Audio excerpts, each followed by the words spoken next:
Johnson opticals computerised eye testing contact lens clinic, Johns tower divine ആശുപത്രിക്ക് മുൻവശം Vadakkanchery. Phone 0484230009, 9447615628, 9496347407. ആധുനിക രീതിയിൽ നവീകരിച്ച വിശാലമായ ഷോറൂം. വിദ്യാർത്ഥികൾക്ക് ഓൺലൈൻ ക്ലാസ്സിന് ആവശ്യമായ ആൻറ്റി ഗ്ലെയർ, ബ്ലൂ കട്ട് ലെൻസുകൾ ഇവിടെ കുറഞ്ഞ നിരക്കിൽ ലഭിക്കുന്നു. ഡ്രൈവിംഗ് ലൈസൻസിനുള്ള സർട്ടിഫിക്കറ്റുകൾ എല്ലാ ദിവസവും ഇവിടെ നിന്ന് ലഭിക്കും. എല്ലാ ദിവസവും രാവിലെ 10 മണി മുതൽ 1 മണി വരെ കണ്ണ് ഡോക്ടറുടെ സേവനം ലഭ്യമാണ്. ബ്രാൻഡഡ് ലെൻസുകളും ഫ്രെയിമുകളും ലഭ്യമാണ്. ഞായറാഴ്ച അവധി. തൃശ്ശൂർ ജില്ലയിലെ മികച്ച സാംസ്കാരിക സംഘടനയായ സ്പന്ദനം വടക്കാഞ്ചേരിയുടെ സെക്രട്ടറി, പ്രമുഖ ജീവകാരുണ്യ പ്രവർത്തകൻ, SNDP പ്രവർത്തകൻ തുടങ്ങി ഒരുപാട് നിലകളിൽ അറിയപ്പെടുന്ന ശ്രദ്ധേയനായ ശ്രീ സുഭാഷ് പുഴയ്ക്കലാണ് ഇന്ന് നമ്മുടെ അതിഥി. അങ്ങേക്ക് തൃശ്ശൂർ ഫ്രീലാൻസേഴ്സിൻ്റെ നേർസാക്ഷ്യം പ്രോഗ്രാമിലേക്ക് ഹാർദവമായ സ്വാഗതം.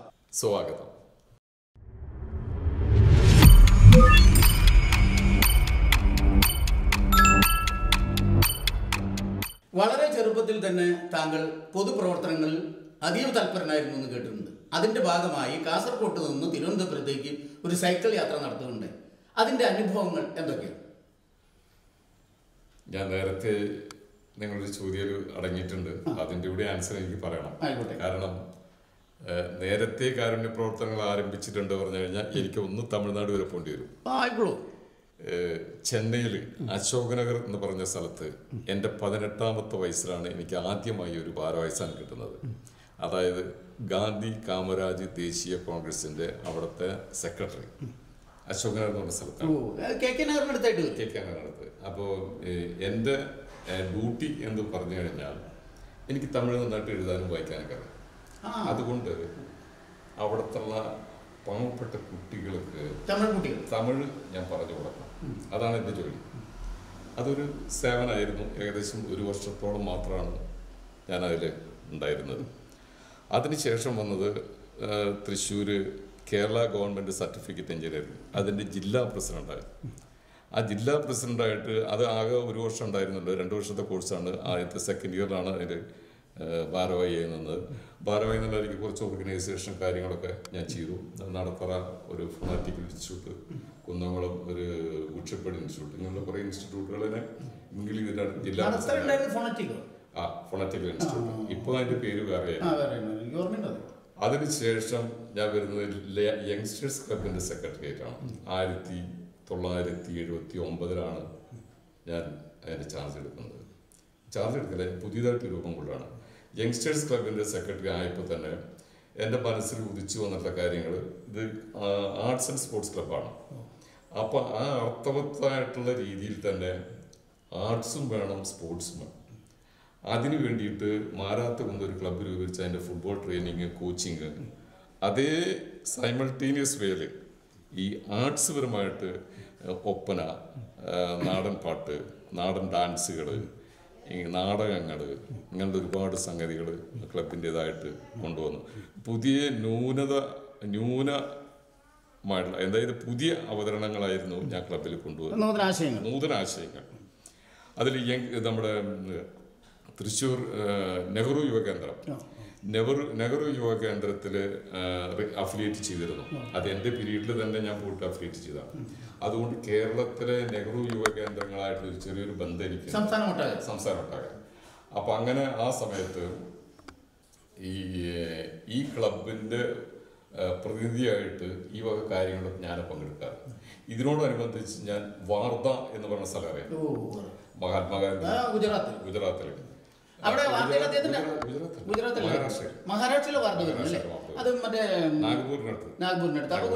ബോർഡറാണോ? ഗുജറാത്തിന്റെ ബോർഡറല്ല, അത് ഇങ്ങോട്ട് മാറും. വിദർഭ ഏരിയ, വിദർഭ ഏരിയയിലാണ് വാർത്ത വരുന്നത്. ആ വാർത്തയിൽ 7 ദിവസത്തെ സാമൂഹിക സേവനത്തിന്റെ ട്രെയിനിങ് ഉണ്ടായിരുന്നു. അത് ഈ ക്ലബ്ബിൽ നിന്ന് നെഹ്റു യുവകേന്ദ്രം വഴിയാണ് എന്നെ അയക്കുന്നത്. അതിൽ ഞാൻ അവിടെ ഞങ്ങൾ നന്നായിട്ട് ഷൈൻ ചെയ്തു. ഹിന്ദി ക്ലാസ്സുകളാണ് ഭൂരിഭാഗം അവിടെ എടുത്തിരുന്നത്. എങ്കിലും ഞങ്ങളത് മനസ്സിലാക്കി ഹൃദിസ്ഥമാക്കി സേവനത്തിൻ്റെ ഒരു ഇത് തന്നെ ആ ക്ലബ്ബ് മുഖാന്തരം ഒരുപാട് കാര്യങ്ങൾ ചെയ്തു. പ്രത്യേകിച്ച് അവിടെ വർഗീയത എന്ന് പറയുന്ന ഇതിന് എതിരെയായിട്ടായിരുന്നു അവിടെ ക്ലാസ്സുകളൊക്കെ നടന്നത്. അപ്പോൾ എനിക്ക് ഏകദേശം 26 വയസ്സായിട്ടുണ്ടാവും. ആ സമയത്താണ് സൈക്കിൾ പ്രോഗ്രാം ഞാൻ അറേഞ്ച് ചെയ്യുന്നത്. കാസർഗോഡ് നിന്ന് കന്യാകുമാരി പോകാൻ എനിക്കൊരു ജോലിയോ ഒന്നുമില്ലാത്ത അവസരത്തിലാണ് ഇത് പ്ലാനിങ് നടക്കുന്നത്. ഒന്നുമില്ല. ഈ 4 പേരാണ് മാരാത്ത കുന്നത്ത് നിന്ന് പോകാൻ വേണ്ടി നിശ്ചയിക്കുന്നത്. പക്ഷെ അവസാന ഘട്ടത്തിൽ 3 പേര് പിന്മാറി. അങ്ങനെ ഇതിൻ്റെ ഒരു ബുക്ക്ലെറ്റ്സ് ഒക്കെ അടിച്ചുണ്ടാക്കി എന്നെ സഹായിച്ചത് PM മുഹമ്മദ് എന്ന് പറയും. ആ കുട്ടീൻ്റെ പേര് അവൻ ഒരുപാട് സഹായം ചെയ്തതിന് വേണ്ടിയിട്ട് അവൻ എന്ത് ചെയ്തു വെച്ചാൽ ആ ബുക്ക്ലെറ്റ്സിൽ ഓരോ ക്യാപ്ഷനും അവൻ തന്നെ തയ്യാറാക്കി എനിക്ക് തന്നു. അതിൽ സബ്ജക്റ്റുകൾ ഞാൻ തന്നെ ഉണ്ടാക്കി. വർഗീയത, വിഘടനവാദം, സ്ത്രീധനം, ഐത്താചരണം എന്നിവ നമ്മുടെ ഇതിനെതിരായിട്ടുള്ളൊരു യാത്ര എന്ന് പറഞ്ഞു കഴിഞ്ഞാൽ ഒരു ടീഷർട്ട് ഫൈറ്റിംഗ് എഗൻസ്റ്റ് പ്രൊവിൻഷ്യലിസം, കമ്മ്യൂണലിസം, ബനിയൻ, വൈറ്റ് ബനിയൻ, ട്രൗസർ, ഷൂ ഇതിട്ടിട്ടാണ് യാത്ര. യാത്ര പോകുന്നത് നവംബർ 1984 നവംബർ 29-ാം തീയതിയാണ് ഞാൻ ഇവിടുന്ന് ട്രെയിൻ കയറുന്നത് സൈക്കിളോട് കൂടെ. അങ്ങനെ അവിടുന്ന് ഒക്ടോബർ 1-ാം തീയതി പ്രസ് മീറ്റ് വിളിച്ച് ഞാൻ അവിടെ സ്റ്റാർട്ട് ചെയ്തു കാസർഗോഡ്. വടക്കാഞ്ചേരി ബ്ലോക്ക് മൾട്ടിപർപ്പസ് സൊസൈറ്റിയുടെ പുതിയതായി പണി കഴിപ്പിച്ച അത്താണി ബ്രാഞ്ചിന്റെ പ്രവർത്തനം ഉടൻ ആരംഭിക്കുന്നതാണ്. കാസർഗോഡ് സ്റ്റാർട്ട് ചെയ്ത് പിന്നെ അതിനെക്കുറിച്ച് പറയുകയാണെങ്കിൽ ഒരുപാട് അനുഭവങ്ങൾ മനസ്സിൽ തങ്ങി നിൽക്കുന്നത് പറഞ്ഞു കഴിഞ്ഞാൽ 22 ദിവസത്തെ പ്രോഗ്രാമാണ് വർക്കൗട്ട് ചെയ്തത്. അതിൽ 3 ദിവസം കണ്ണൂർ നെഹ്റു യോഗേന്ദ്രത്തിൽ തന്നെ ഞാൻ താമസിക്കേണ്ടായി. എന്താണെങ്കിൽ ഭയങ്കര മഴ, ഉരുൾപൊട്ടൽ, താമരശ്ശേരി ചുരം അങ്ങനെ വന്നപ്പോൾ അവിടെ തന്നെ താമസിച്ചു 3 ദിവസം. അതിനുശേഷമാണ് വീണ്ടും യാത്ര പുറപ്പെടുന്നത്. ഈ യാത്രയിലൊന്നും നമുക്ക് ലോഡ്ജ് എടുത്ത് താമസിക്കാനുള്ള കാശൊന്നും കയ്യിലില്ല. എൻ്റെ കയ്യിൽ ആകെ 200 രൂപയാണ്. ഈ 200 രൂപ ആദ്യത്തെ ദിവസം കഴിഞ്ഞപ്പോൾ തന്നെ ഏകദേശം പകുതിയായി. ഭക്ഷണകാര്യങ്ങളുണ്ടെങ്കിലും ഭക്ഷണം നമ്മൾ ക്ലബ്ബുകളൊക്കെ വഹിക്കുന്നുണ്ട് എങ്കിലും അതുകൊണ്ടാണ് അത്രയും ഇതായിട്ട്. ഇതിനിടയ്ക്ക് മലബാറിൻ്റെ മലയോര പ്രദേശങ്ങളുണ്ട്, അവിടെ ക്ലബ്ബുകളുണ്ട്. ആ ക്ലബ്ബുകളിൽ പോയപ്പോൾ എൻ്റെ സന്ദർശനത്തിൻ്റെ സന്തോഷം കൊണ്ട് ഓരോ ക്ലബ്ബുകളും എൻ്റെ പോക്കറ്റിൽ 20 രൂപ വെച്ചിട്ട് എനിക്ക് തന്നു. അങ്ങനെ ഒരു 5-8 ക്ലബ്ബുണ്ടാവും ആ ഭാഗത്ത്. അങ്ങനെ അവിടുന്ന് യാത്ര ചെയ്ത് കാനായി കുഞ്ഞിരാമൻ്റെ സ്ഥലത്താണ് അവിടെ ഒരു ക്ലബ്ബുണ്ട്, അതിലാണ് അന്ന് രാത്രി താമസിക്കുന്നത്. പക്ഷെ അന്ന് രാത്രി അവിടെ ക്ലബ്ബുകളിൽ അംഗങ്ങളൊന്നും ഉണ്ടായിരുന്നു, ഒരു സെക്രട്ടറി മാത്രമേ ഉണ്ടായിരുന്നുള്ളൂ. അന്ന് അവിടെ താമസിച്ച് പിറ്റേ ദിവസം കാലത്ത് പുറപ്പെട്ട് കാനായി കഴിഞ്ഞതിന് ശേഷം പരിയാരം, അവിടെ ഒരു പഞ്ചായത്ത് പ്രസിഡന്റ് ഒരു വീട്ടിൽ, അത് കഴിഞ്ഞതിന് ശേഷം പെരളശ്ശേരി വഴി കൂത്തുപറമ്പ അങ്ങനെയാണ് കടന്ന് കോഴിക്കോട് വന്ന് സ്റ്റുഡൻറ് സെൻറ്ററിൽ എനിക്ക് സ്വീകരണം. അന്ന് അവിടുത്തെ ഞാൻ വിചാരിക്കുന്ന അവിടുത്തെ ജില്ലാ കളക്ടറും പിന്നെ Nehru youth coordinator AT Ummer എന്ന് വിചാരിക്കുന്നത് അദ്ദേഹമാണ് ഇതെല്ലാം അറേഞ്ച് ചെയ്തിട്ട് എനിക്ക് സ്വീകരണം തന്നത്. എന്നോട് പറഞ്ഞു, സുഭാഷ് ഇത്തിരി നന്നാക്കായിരുന്നു, പ്രോഗ്രാം നേരത്തെ കൂട്ടിയിട്ട് വർക്കൗട്ട് ചെയ്ത് എന്നോട് പറയുകയാണെങ്കിൽ. അങ്ങനെ കോഴിക്കോട് നിന്ന് മലപ്പുറത്ത് നിന്ന് പാലക്കാട്, വിളയോടി, അങ്ങനെ ഒരുപാട് പ്രദേശങ്ങൾ കഴിഞ്ഞിട്ടാണ് വരുന്നത്. ഇത് ചുറ്റിയിട്ടാണ് പോകുന്നത്. 22-ാം തീയതി അവിടെ നിന്ന്. അതിനിടയ്ക്ക് 20-ാം തീയതി 21-ാം തീയതി സ്റ്റുഡൻറ് സെൻറ്ററിൽ അവിടെ നമ്മുടെ ഇവരുണ്ടല്ലോ, നമ്മുടെ 6 മണിക്കിലാണ് സുകുമാർ അഴിക്കോട്, ഇവരെ അവിടെ പ്രസിഡന്റിൽ നേരിട്ട് കണ്ട് ആശീർവാദമൊക്കെ തന്നു. നിങ്ങളെ ഞാൻ ഓർക്കാൻ ശ്രമിക്കാമെന്നൊക്കെ പറഞ്ഞു. അവിടെ വെച്ചിട്ട് ന്യൂസ് എഡിറ്റർ ദൂരദർശൻ്റെ അഹമ്മദ് എന്ന പേരവരെ അദ്ദേഹം കൂട്ടിക്കൊണ്ടുപോയി എൻ്റെ ഒരു പ്രഭാഷണം അന്ന് നടത്തുണ്ടായി റേഡിയോയില്. അന്ന് TV ഒന്നും ഇല്ലല്ലോ. അങ്ങനെ ദൂരദർശൻ റേഡിയോയില്. അതിനുശേഷം അവിടെ നിന്ന് അച്ഛന് ഹാർട്ടിന് എന്തോ പ്രോബ്ലം ഞാൻ അറിഞ്ഞ സമയത്ത് ഉടനെ തന്നെ കന്യാകുമാരി എത്തുക എന്നുള്ളതാണ്. തിരുവനന്തപുരം കഴിഞ്ഞ് തിരുവനന്തപുരം ഇവിടെ നെടുമങ്ങാട് അവിടെ നിന്നൊരു സ്വീകരണം ഉണ്ടായിരുന്നു. അത് കഴിഞ്ഞ് പാറശാലയിൽ വലിയൊരു സ്വീകരണം സംഘടിപ്പിച്ചിരുന്നു. ഒരു വൈകുന്നേരം 6 മണിക്കാണ് വെച്ചിരുന്നത്. അപ്പോൾ അവരോട് പറഞ്ഞത് സോറി, എനിക്ക് നിൽക്കാൻ പറ്റില്ല. അപ്പം ഇങ്ങനെ പോകുന്ന സ്ഥലങ്ങളിലൊക്കെ ഞാൻ അവരുടെ ക്ലബിൻ്റെ പ്രവർത്തനങ്ങൾ എഴുതി വാങ്ങും. ഏകദേശം 250 ക്ലബ്ബുകളാണ് സെലക്ട് ചെയ്തത്. പക്ഷെ 100 ക്ലബ്ബുകളാക്കിയിട്ട് ചുരുക്കി ഞാൻ. എന്നിട്ട് കിലോമീറ്റർ നിശ്ചയിച്ച് അതിനനുസരിച്ച് സ്റ്റേ ചെയ്തിട്ടാണ് പോയത്. അങ്ങനെ പാറശാലയിൽ നിന്ന് പിന്നെ ഒറ്റ ചവിട്ടാണ് കന്യാകുമാരി വരെ. അന്ന് രാത്രി 9 മണിക്ക് കന്യാകുമാരി എത്തുന്നു, തിരിച്ചു വരുന്നു. അച്ഛൻ്റെ അസുഖം മൂലം.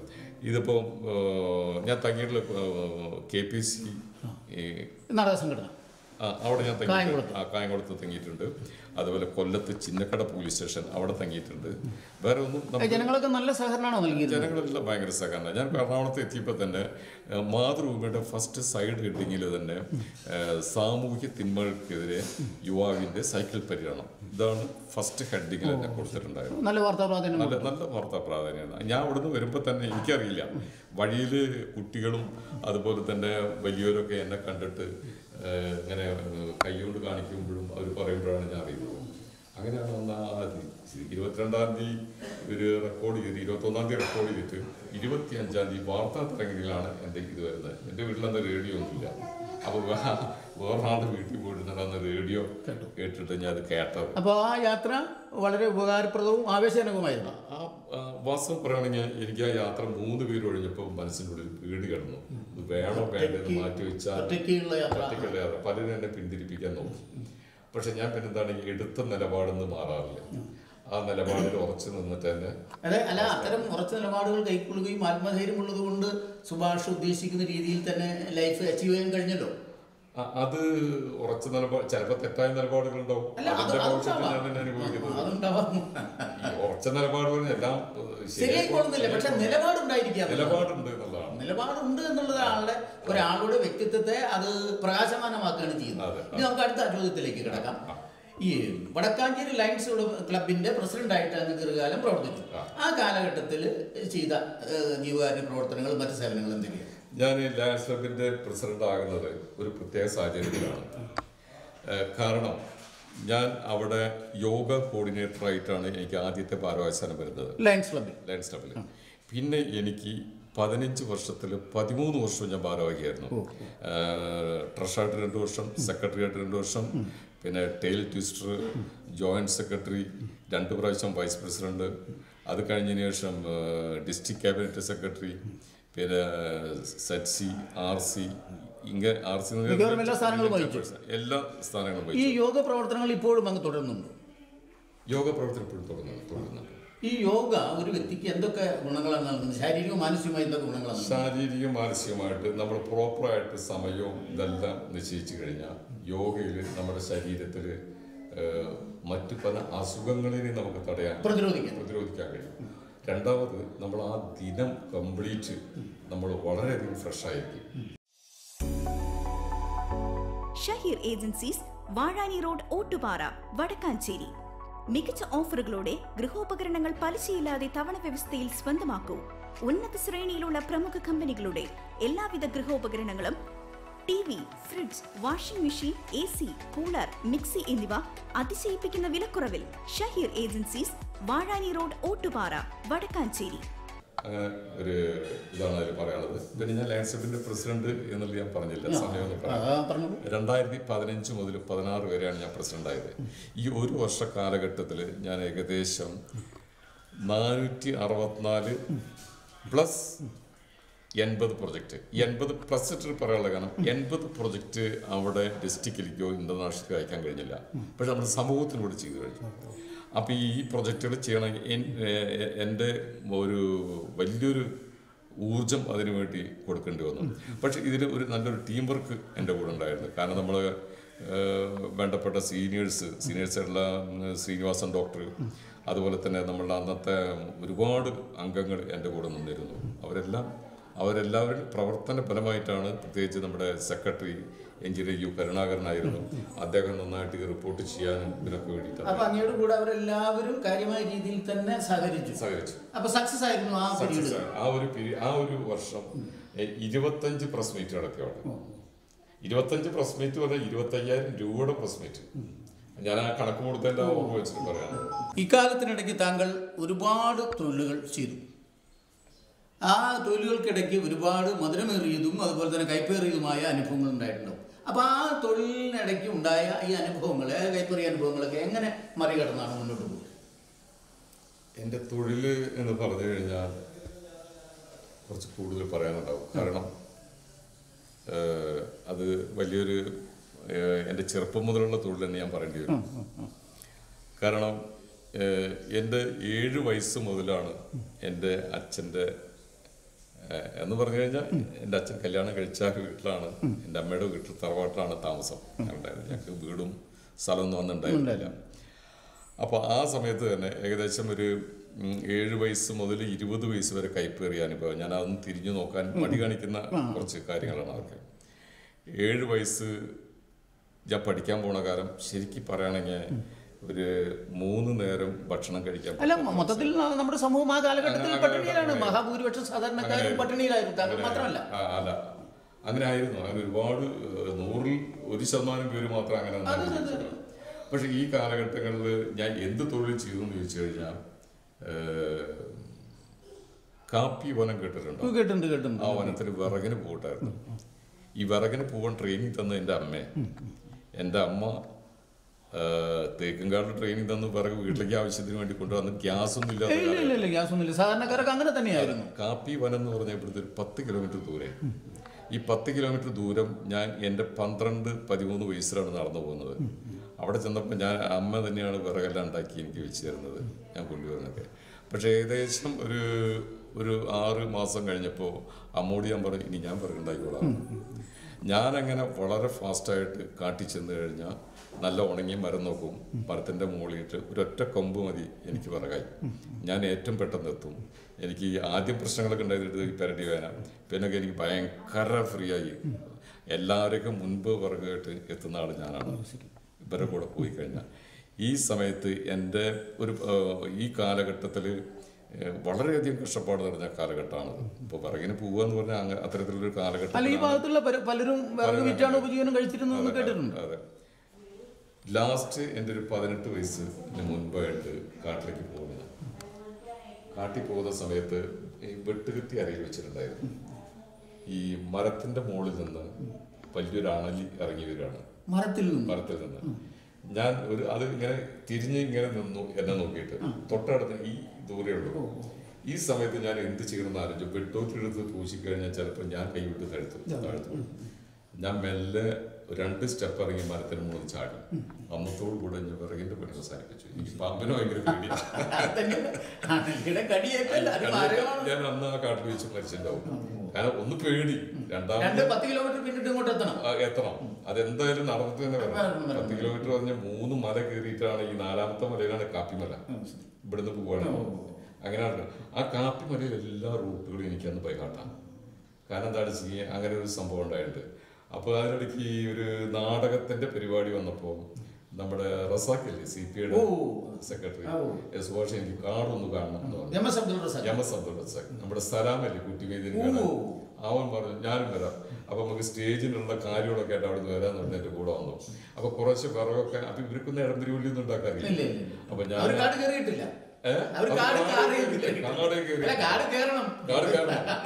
കയറില്ല. ആ കാട്ടി കൊണ്ടുപോയി ഇവർക്ക് വിറകൊക്കെ ഉണ്ടാക്കി നാടകത്തിനുള്ള കാലൊക്കെ മുറിച്ച് റെഡിയാക്കി വെച്ച്. അന്നൊരു തൈമൂർ എന്ന് പറഞ്ഞ ഒരുത്തിനോട് താമസിച്ചിരുന്നു, സിറാജിനെ അറിയാൻ തോന്നുന്നു. ആ തൈമൂറും റസാഖും കൂടിയിട്ട് എന്ത് ചെയ്ത് ഒരു കെട്ട് വിറകെടുത്തുള്ളൂ, 2 കാലും. സലാം ഞാൻ സെപ്പറേറ്റ് ആയിട്ട് എടുത്തു. പക്ഷെ സലാം ഏകദേശം 1 കിലോമീറ്റർ വന്ന ഉടനെ അവന് വയ്യാതായി. അവൻ പറഞ്ഞു, അല്ലാ എനിക്ക് എടുക്കാൻ പറ്റുന്നില്ല ഈ സാധനം, സുഭാഷ് ഇങ്ങോട്ട് പറ്റില്ല. അവൻ കരച്ചിൽ തുടങ്ങിയപ്പോൾ എനിക്ക് 2 പണിയായി. എൻ്റെ പിറക് കുറേ ദൂരം കൊണ്ടുവന്ന് വെച്ചിട്ട് വീട് തിരിച്ചു വന്നിട്ട് ഇവൻ്റെ പിറകേറ്റണം. അങ്ങനെ 80 അന്ന് ഇവിടെ കൊണ്ടുവന്നിട്ടാണ് അന്ന് നാടകത്തിന്റെ കാലൊക്കെ നാട്ടി ഷെരീഫ് മൗലിയുടെ വീടില്ലേ അവിടെ വെച്ചിട്ടാണ് ഞങ്ങൾ നാടകമൊക്കെ റിഹേഴ്സൽ ചെയ്ത്. അത് നാടകം റിഹേഴ്സൽ ചെയ്ത് നാടക സ്റ്റേജ് ഉണ്ടാക്കിയിട്ട് നമ്മളെ ചിരട്ടയില് മെഴുകുതിരിയൊക്കെ വെച്ചിട്ടാണ്. നാടകം ഒരു നാടൻ നാടകമാണ്. അന്ന് നാടോടികളായിട്ട് കുറെ ആൾക്കാർ മരുന്ന് പോകാൻ നടന്നിരുന്നു. അവരുടെ നാടകം ഉണ്ടായിരുന്നു. പിന്നെ ഞങ്ങൾ ഒരു തട്ടിക്കൂട്ട് നാടകം. പക്ഷെ അതിനുശേഷം ഈ എക്സൈസ് ക്ലബ് രൂപീകരിച്ചതിന് ശേഷം ഓൾഡ് വിദ്യാർത്ഥികളുടെ പ്രോഗ്രാം ഉണ്ടായിരുന്നു എവിടെ നമ്മുടെ പരുത്തിപ്പറ സ്കൂളിൽ. അതിനോടനുബന്ധിച്ച് ഞാൻ ഒരു കഥാപ്രസംഗം, ഞാനല്ല കഥാപ്രസംഗം എഴുതി റിഹേഴ്സൽ ചെയ്യിപ്പിച്ച് ഒന്ന് PA മുഹമ്മദ്, ഞാൻ നേരത്തെ പറഞ്ഞു, ആ ബുട്ടി ഷെരീഫ് മൗലി കൂടിയിട്ടാണ് എനിക്ക് ഷെറീഫ് മാഷും കൂടിയിട്ടാണ് എനിക്ക് റിഹേഴ്സൽ ചെയ്യിപ്പിച്ചത്. അതായത് സുബർഗത്തിൽ ഒരു മന്ദിരം, ഒരു മുസ്ലിം കഥയാണ്. അന്ന് അതിന് ഈ സഹായിച്ചിരുന്നവർ ആരൊക്കെയാണ് ഇതിന്റെ ഈ സംഘത്തിൽ സഹായിച്ചവരെന്ന് പറഞ്ഞാൽ എന്നെ പിന്നിൽ നിന്ന് സഹായിച്ചവർ ഒന്ന് ഈ കുട്ടി, പിന്നെ ഷെറീഫ് മാഷ്, അവരുടെ ഫാമിലിയിലാണ് രാത്രി മുഴുക്ക റിഹേഴ്സൽ. ഈ സെക്രട്ടറി എന്നുള്ള എനിക്ക് ഇത് റിഹേഴ്സൽ നാടകത്തിൽ ഞാൻ സാധാരണ മുസ്ലിങ്ങളൊക്കെ കലയിൽ നിന്ന് പഴയ കാലഘട്ടത്തിലും മാറി അവരന്ന് പുരോഗമന ആശയത്തിന്റെ ഒപ്പം നിന്നിരുന്നു. പുരോഗമന ആശയമാണെങ്കിലും ഇതൊരു അറബിക് കഥയാണ്. ഫിറോൻ നബിയുടെ ഒരു സ്റ്റോറിയാണ്, അദ്ദേഹത്തിന്റെ ജീവിതവുമായി ബന്ധപ്പെട്ട. അപ്പൊ ആ നബിയുടെ കഥയാണ്. 1 മണിക്കൂറുണ്ട്. എന്റെ പിന്നണി ഒന്ന് റസാക്കാനുണ്ട്, അത് ഞാൻ വീണ്ടും പറയണം. MS എന്റെ പിന്നണി റസാക്ക് പിന്നില് അദ്രു ഷെറീഫ് മാഷുടെ അനിയുണ്ട്, അവരുണ്ട്. ഞാൻ അത് ആദ്യം ഒരു പാട്ട് പറഞ്ഞു കഴിഞ്ഞാൽ ആ പാട്ട് ഇവർ റിപ്പീറ്റ് ചെയ്യും, എന്നിട്ടാണ് പിന്നെ കഥയിലേക്ക് കിടക്കാം. അങ്ങനെയാണ് ആ 1 മണിക്കൂർ കഥാപ്രസംഗം. അപ്പോൾ ഈ യാത്രക്കിടയ്ക്ക് കലയുടെ ഒരുപാട് മേഖലയിൽ കൂടിയും സഞ്ചരിച്ചു. അതിന്റെ ഒരു സഹൃദയത്വം അങ്ങേക്കുണ്ട്. ദിവാൻ കോട്ട് 3599 രൂപ. നിലമ്പൂർ തെക്കിന്റെ ഡൈനിങ് ടേബിൾ 7499 രൂപ. അലമാര 13990 രൂപ. 3 ഡോർ 4 ഫീറ്റ് അലമാര 7499 രൂപ. കോർണർ സോഫ 12990 രൂപ. വുഡൻ ഡൈനിങ് ചെയർ 1249 രൂപ. ഡ്യൂറോഫ്ലെക്സ് ബെഡുകൾക്ക് 20% മുതൽ 45% വരെ ഡിസ്കൗണ്ട്. ഒരു വീട്ടിലേക്ക് ആവശ്യമായ എല്ലാ ഫർണിച്ചറുകളും ഡിസ്കൗണ്ടോടുകൂടി തവണ വ്യവസ്ഥയിൽ നൽകുന്നു. Dubai furniture and electronics, Ottupara bus stand, Wadakkanchery. ഒരുപാട് പ്രതിസന്ധികളെ മറികടന്നാണ് ഇന്ന് ഈ കാണുന്ന സുഖകരമായ ജീവിതാവസ്ഥയിലേക്ക് എത്തിയത്. അപ്പോൾ ഈ ജീവിതാവസ്ഥയിലേക്ക് എത്താൻ ഏതൊക്കെ ജോലികളാണ് അങ്ങ് ചെയ്തത്? ഞാൻ നേരത്തെ പറഞ്ഞു. ഞാൻ അതിനുശേഷം ഒരു ജോലി, പ്രധാനപ്പെട്ട ഒരു പണി, ഞാൻ വീട്ടിലൊരു അമ്മയായിരുന്നു. ശരിക്കും എൻ്റെ വീട്ടിലെ താഴെയുള്ളവർക്ക് ഒരു അമ്മയുടെ ജോലിയായിരുന്നു എനിക്ക്. എൻ്റെ നേരെ താഴെയുള്ള അനിയത്തിക്കൊന്നും അത്രയും പ്രായമായിട്ടില്ല. 12 വയസ്സ്, 10 വയസ്സ്, 7 വയസ്സ്, അങ്ങനെയുള്ള പ്രായങ്ങളായിരുന്നു എൻ്റെ അനിയനടക്കം. അപ്പോൾ ആ സമയത്ത് അമ്മ കൊയ്ത് കൊണ്ടുവരുന്ന നെല്ല്, ഒരു പറ നെല്ല്, അത് പുഴുങ്ങി ഉണക്കി അരിയാക്കി ഞാൻ എൻ്റെ വീട്ടിൽ ഇവർക്കൊക്കെ കഞ്ഞി ഉണ്ടാക്കി കൊടുക്കണം. ഈ കഞ്ഞി ഒരു ചെമ്പ് അതിൽ കഞ്ഞി അമ്മയ്ക്ക് കൊയ്യുന്ന സ്ഥലത്തേക്ക് കൊണ്ടുപോയി കൊടുക്കുന്ന ഒരു ജോലിയായിരുന്നു അത്. അപ്പൊ അതൊരു ജോലി തന്നെ. അല്ല, അന്നും താങ്കൾ കുടുംബത്തോടും അതുപോലെ തന്നെ കുടുംബത്തോടും സഹോദരങ്ങളോടൊക്കെ തന്നെ വലിയ സ്നേഹ താല്പര്യങ്ങൾ കാണിച്ചിരുന്ന ഒരാളാണ്. അപ്പൊ അത്തരം ഒരു ഉത്തരവാദിത്വം പൂർണ്ണമായി നിർവഹിച്ചിട്ടുണ്ട്. അതെ. ഇപ്പൊ ഏകദേശം ഒരു 60 വയസ്സൊക്കെ പിന്നിട്ടില്ലേ? 64 വയസ്സ് പിന്നിട്ടു. അപ്പൊ ജീവിതത്തിന്റെ സായനകാലത്തിലേക്കുള്ള സായനകാലമായി. അപ്പോ ഈ സായനകാലത്തിൽ നമ്മുടെ യുവാക്കളോട് ഉന്നത വിദ്യാഭ്യാസം ഉണ്ടെങ്കിലും നമ്മുടെ യുവാക്കളിൽ പലരും ഒരുപക്ഷെ വലിയ ജീവിത സൗകര്യങ്ങളുള്ളവരാണ്. എന്നാൽ പോലും ജീവിതത്തിൽ ഒരു നിസ്സാര പ്രശ്നം ഉണ്ടാകുമ്പോൾ അവർ ആത്മഹത്യയിലേക്ക് പോകുന്നു, അല്ലെങ്കിൽ രക്ഷിതാക്കളെ തള്ളിക്കളഞ്ഞുകൊണ്ട് എങ്ങോട്ടോ സഞ്ചരിക്കുന്നു, ജീവിതം തന്നെ വേണ്ടെന്ന് വെക്കുന്നു. അത്തരം യുവാക്കളോട് എങ്ങനെയാണ് ജീവിത പ്രതിസന്ധികളെ മറികടക്കേണ്ടത്, എന്താണ് ജീവിത വിജയത്തിന്റെ ആധാരമായി ചെയ്യേണ്ടത് എന്നുള്ളത് പറഞ്ഞാൽ ഇത് കുട്ടികൾക്ക് ചെറുപ്പത്തിലേ കിട്ടേണ്ട ഒരു പാട് പരിശീലനങ്ങളുണ്ട്. ഈ അച്ഛനും അമ്മയും എന്ത് ചോദിച്ചു കഴിഞ്ഞാൽ കുട്ടികൾക്ക് അവർ പറഞ്ഞതെല്ലാം അതേ സമയത്ത് തന്നെ വാങ്ങിക്കൊടുക്കുക. അങ്ങനെ വാങ്ങിക്കൊടുത്ത് അവരെന്നെ വേറൊരു മേഖലയിലേക്ക് കൊണ്ടുപോവാണ്. അപ്പോൾ അവർക്ക് എന്താണ്, അത് കിട്ടിയില്ലെങ്കിൽ ഒരു വയലന്റ് മാതിരിയാവും. ഇപ്പോൾ അതേപോലെ വളർന്ന ഒരു യുവാവ് അല്ലെങ്കിൽ യുവതികൾ ഒരു പ്രായം വന്നു കഴിഞ്ഞാൽ നിസ്സാര മാനസിക ടെൻഷൻ വരുന്ന സമയത്ത് അത് പരിഹരിക്കാൻ അവർക്ക് കഴിയുന്നില്ല. അത് വീട്ടിൽ നിന്ന് കൊടുക്കേണ്ട ഒരു ട്രെയിനിങ് ആണത്. അപ്പോൾ വിഷമങ്ങൾ എന്താണെന്നുള്ളത് ചെറുപ്പം മുതലേ അവർക്ക് എല്ലാ വിഷമങ്ങളും പറഞ്ഞ് മനസ്സിലാക്കില്ല, ചീപ്പിച്ച് കാണിച്ചു കൊടുക്കണം. ഒരു നേരം ഭക്ഷണം കഴിക്കാതിരുന്നു കഴിഞ്ഞാൽ എന്താണ് പ്രശ്നം, അത് അവർക്ക് അനുഭവിക്കണം.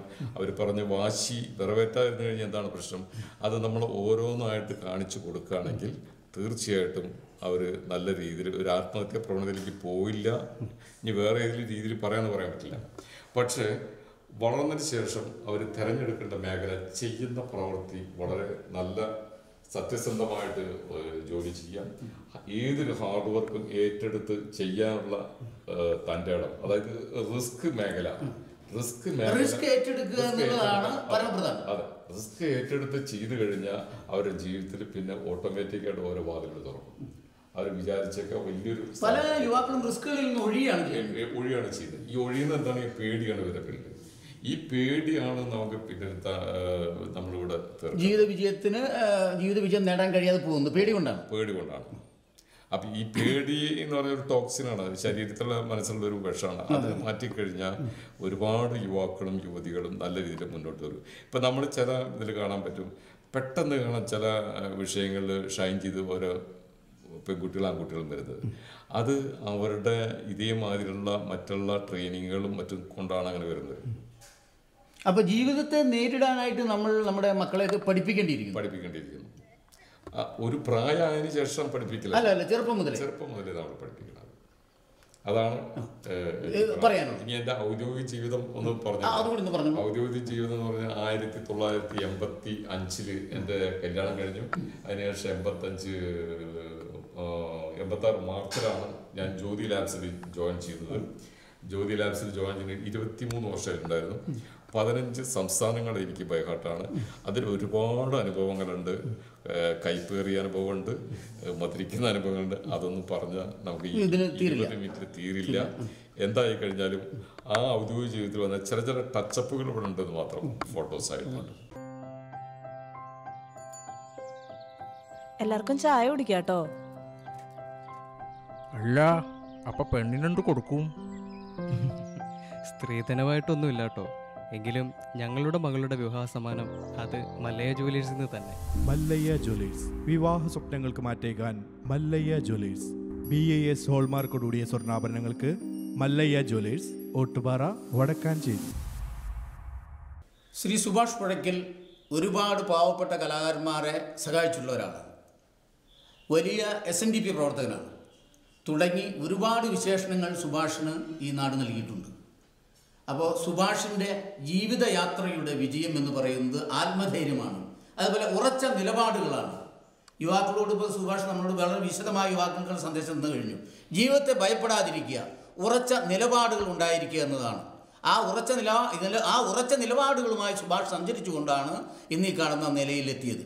അങ്ങയുടെ തിരക്കുള്ള ഒരുപാട് ഔദ്യോഗിക ജോലികൾ, ഒരുപാട് ഔദ്യോഗിക കൃത്യങ്ങൾക്കിടയ്ക്കും ഫ്രീലാൻസേഴ്സിന് ഒരുപാട് സമയം അനുവദിച്ചു തന്നതിന് നന്ദി, നമസ്കാരം.